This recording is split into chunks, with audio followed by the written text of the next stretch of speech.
Hello दोस्तों, मेरा नाम है जसवंत मीना और आज मैं बात कर रहा हूँ चंबल नदी की। तो ये चंबल नदी देखते हैं जो मध्य प्रदेश की दूसरी सबसे बड़ी नदी है नर्मदा नदी के बाद। इसकी जो लंबाई है 965 किलोमीटर है और इसका जो उद्गम होता है वो मध्य प्रदेश के इंदौर शहर में महू में स्थित जनापाव पहाड़ी पे। जनापाव पहाड़ी जिसकी ऊंचाई है 854 मीटर, उसके एक पॉइंट बांचू पॉइंट से होता है जिसकी ऊंचाई है 616 फीट। वहां से चंबल नदी का उद्गम होता है और जो चंबल नदी आगे जाकर राजस्थान एवं उत्तर प्रदेश में राजस्थान में जाती है और उसके बाद उत्तर प्रदेश में इटावा के पास जाकर यमुना नदी में ये मिल जाती है। और देखते हैं अब इसके कुछ इसमें क्या क्या इम्पोर्टेंट है चंबल नदी में वो देखते हैं। तो सबसे पहले अपन स्टार्ट करें इसमें इसका उद्गम। इसका उद्गम जनापाव पहाड़ी, जनापाव पहाड़ी 854 मीटर ऊंचाई, 854 मीटर इसकी ऊंचाई है जनापाव पहाड़ी की। इसका एक पॉइंट है बांचू पॉइंट जिसकी ऊंचाई है 616 फीट, 616 फीट। वहां से ये चंबल नदी का उद्गम स्थल होता है। एक बार और देख लो, जो उद्गम होता है जनापाव पहाड़ी है इंदौर में, इंदौर के महू में स्थित। वहां से ये इसके ये बांचू पॉइंट से चंबल नदी का उद्गम होता है। और इसकी जो टोटल लंबाई है, टोटल इसकी लंबाई है कुल 965 किलोमीटर है चंबल नदी की। उसमें से 325 किलोमीटर ओनली मध्य प्रदेश के अंदर इसकी लंबाई है और 216 किलोमीटर राजस्थान एवं मध्य प्रदेश की सीमा पे है इसकी लंबाई। और 112 किलोमीटर उत्तर प्रदेश की सीमा पे है इसकी लंबाई। और इसमें ये चंबल नदी राजस्थान एवं मध्य प्रदेश के बीच प्राकृतिक सीमा बनाती है और ये मध्य प्रदेश की चंबल नदी पश्चिमी सीमा का निर्धारण करती है। इसी के साथ अपन इसमें देखते हैं इसके अन्य नाम। तो चंबल नदी के अन्य नाम है, अन्य नाम देखा जाए इसके तो चर्मावती इसका सबसे ज्यादा प्रसिद्ध नाम है जो कि पुराणों में बताया गया है। जैसे केशवदास की कालिदास की मेघदूतम एवं केशवदास की रसिक प्रिया, केशवदास की रसिक प्रिया दोनों में इसका नाम चर्मावती बताया गया है चंबल नदी का। और महाभारत में चंबल नदी को पूर्णा कहा गया है, महाभारत में चंबल नदी को। इसके बाद अगर देखा जाए इसके अन्य नाम हुए और कुछ अन्य नाम और बता दूं, जैसे कि कामधेनु,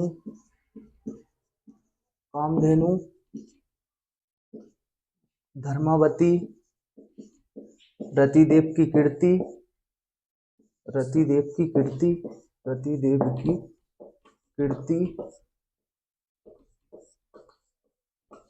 ये चंबल नदी के कुछ अन्य नाम थे।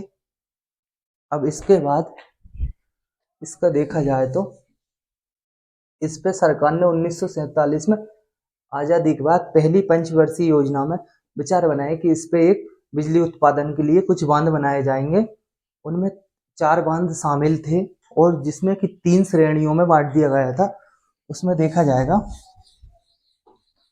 कि सबसे पहले इसमें गांधी सागर बांध बनाया गया जो कि 1953-54 में 2 बांध बनाए, जिसमें कि एक गांधी सागर था और एक कोटा बैराज था वो सिंचाई के लिए बनाया गया था और गांधी सागर था वो बिजली उत्पादन के लिए बनाया गया था स्टेज 1 में। और अब देखते हैं सबसे पहले कुछ जलप्रपात बचे वो देख लेते हैं। जलप्रपात इस पे पाताल पानी और झाड़ीदार।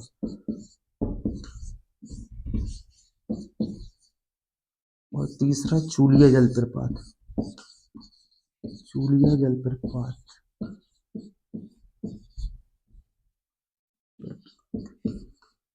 ये चूलिया जलप्रपात राजस्थान में भैंसरोड़गढ़ कोटा में है, जिसकी ऊंचाई है चूलिया जलप्रपात की 18 मीटर। 18 मीटर। और ये दोनों पाताल पानी और झाड़ीदार चंबल नदी पे इंदौर में है ये दो जलप्रपात। और ये तीसरा जो चूलिया जलप्रपात है, ये इसकी ऊंचाई है 18 मीटर, जो कि भैंसरोडगढ़ कोटा राजस्थान में स्थित है। इसके बाद अगर इसमें देखा जाए, जो बांध की मैं बात कर रहा था, वो बांध देखें अपन इसमें।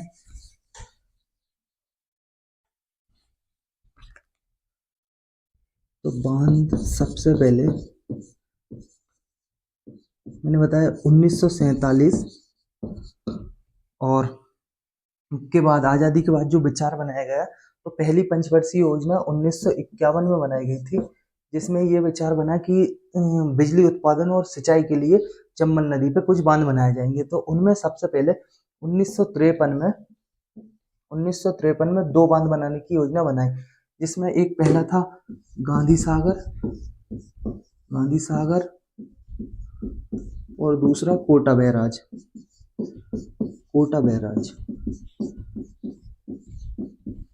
ये गांधी सागर और कोटा बैराज दोनों 1960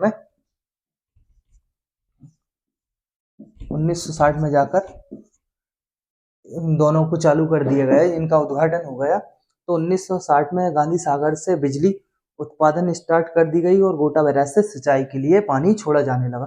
तो इससे इस पे जो 115 मेगावाट बिजली उत्पादन करने के लिए 5 यूनिट लगाई गई हैं, जो कि 23 मेगावाट की हैं।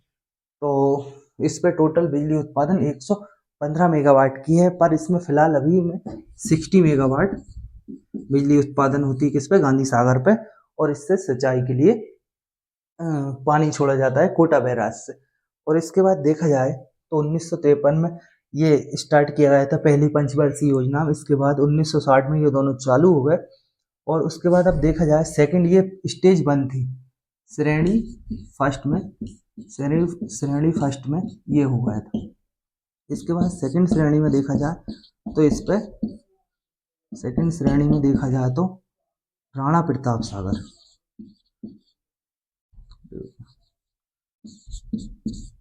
राणा प्रताप सागर बांध बनाया गया है, जिसकी की ये बनाया गया है। इस पे टोटल विद्युत उत्पादन होती है 172 मेगावाट, 172 मेगावाट, जिसपे कि 4 यूनिट लगी है, 43 मेगावाट की 4 यूनिट। तो टोटल 172 मेगावाट बिजली उत्पादन होती है राणा प्रताप सागर में। इसके बाद इससे कुछ नीचे 26 किलोमीटर नीचे बनाया गया है जवाहर सागर।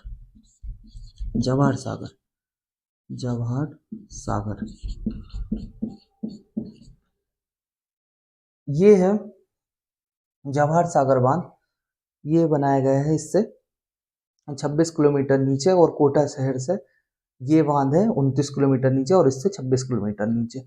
ये तीनों, अब इसमें क्या होता है कि सबसे पहले गांधी सागर बांध पे बिजली उत्पादन किया जाता है, उसके बाद इसका पानी छोड़ा जाता है राणा प्रताप सागर में, उसके बाद इस पे बिजली उत्पादन करने के बाद ये पानी छोड़ा जाता है जवाहर सागर में। और ये पानी फिर जवाहर सागर में बिजली उत्पादन करने के बाद कोटा बैराज में छोड़ा जाता है। और कोटा बैराज में ये पानी छोड़ने के बाद ये कोटा बैराज से राइट और लेफ्ट, दाएं साइड बाएं साइड दोनों साइड की नहरों के द्वारा सिंचाई के लिए छोड़ा जाता है। और इसकी अपन देखें इस पे तो 99 मेगावाट बिजली उत्पादन होती है, जिसपे कि 33 मेगावाट की 3 यूनिट लगी है इस पे। तो टोटल बिजली उत्पादन होती है इस पे 99 मेगावाट। और ये दोनों राजस्थान में आते हैं। और जो गांधी सागर बांध है, और ये भी राजस्थान में आता है, जबकि ये मंदसौर, मध्य प्रदेश के मंदसौर एवं नीमच जिले में आता है। कौन सा? गांधी सागर बांध मंदसौर एवं नीमच जिले में आता है। ये था चंबल नदी के बारे में सब कुछ डिटेल में मैंने जो बताया, जितना, जहाँ तक कि यहीं से क्वेश्चन पूछे जाते हैं ज्यादातर। अब देखते हैं इस पे एक वो बनाया गया है, राष्ट्रीय चंबल अभ्यारण्य बना है, जो कि 1919 में बनाया गया था राष्ट्रीय चंबल अभ्यारण्य, जिसपे कि डॉल्फिन और घड़ियाल का संरक्षण किया गया है, जो कि चंबल अभ्यारण्य है, राष्ट्रीय राष्ट्रीय चंबल अभ्यारण्य, राष्ट्रीय चंबल अभ्यारण्य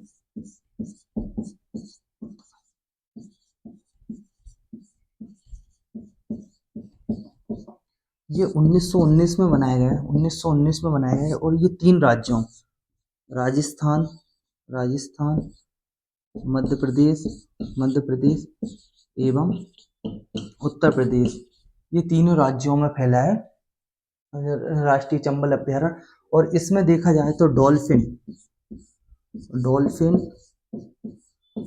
और घड़ियाल, डॉल्फिन का संरक्षण किया गया है इसमें राष्ट्रीय चंबल अभ्यारण्य में। और घड़ियाल के लिए वैसे भी प्रसिद्ध है, इसमें घड़ियाल सबसे ज्यादा है राष्ट्रीय चंबल अभ्यारण्य में।